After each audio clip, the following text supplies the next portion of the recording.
আসসালামু আলাইকুম। আজকে একটি বিশেষ কথাগুলো বলবো ভাবিরারে।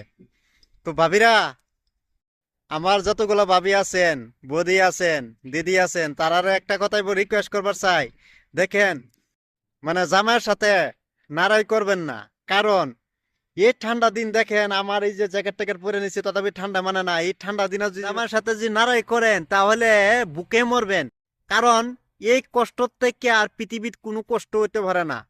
এই কষ্টটা আপনিও পাইন না যেন, আর ভাইয়েরাও, নানারা, দাদারাও দিন না যেন। দয়া করিয়া রিকোয়েস্ট করি, এই ঠান্ডা দিনও কষ্ট দিবেন না। একটা মাসে লাগে একবার এক মুঠ খানা লাগে, ভাত কমায় খাইবেন তথাপি সমস্যা নাই।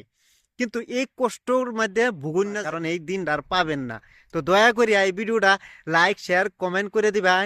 কেমন লাগছে, কোন ভাবে কিভাবে আছেন, আর মানে প্রচুর শেয়ার করবেন, যাতে ভাবিরা এই কথাগুলো শুনতে পারে। ভাবিরারে কইছি কিন্তু, হ্যাঁ, ভাবিরা কিন্তু অনেক নাড়াই বাড়াই বাজনা টাজনা করে কইরারে কিন্তু বাইরের সাথে এরকম আড়ালে থাকবার চা, কিন্তু এই ঠান্ডা দিনও না।